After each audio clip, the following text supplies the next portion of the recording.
ആ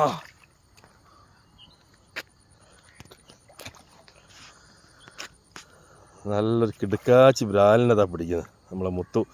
എൻ്റെ മോനെ മുത്തായി നിൽക്കുള്ളതാണ്, അത് നിൽക്കുള്ളതാണ്.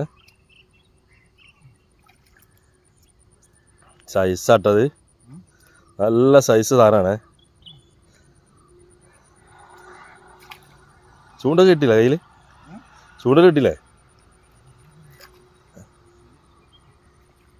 ആടാ മോനെ, ഏതാ സാധനം എന്ന് പറയും. തൂക്കിയാ, തൂക്കി പിടിച്ചാ. ആ മോനെ, പൊട്ടിക്കല്ലത്, പൊട്ടിക്കണ്ട, പൊട്ടിക്കല്ല പറയ.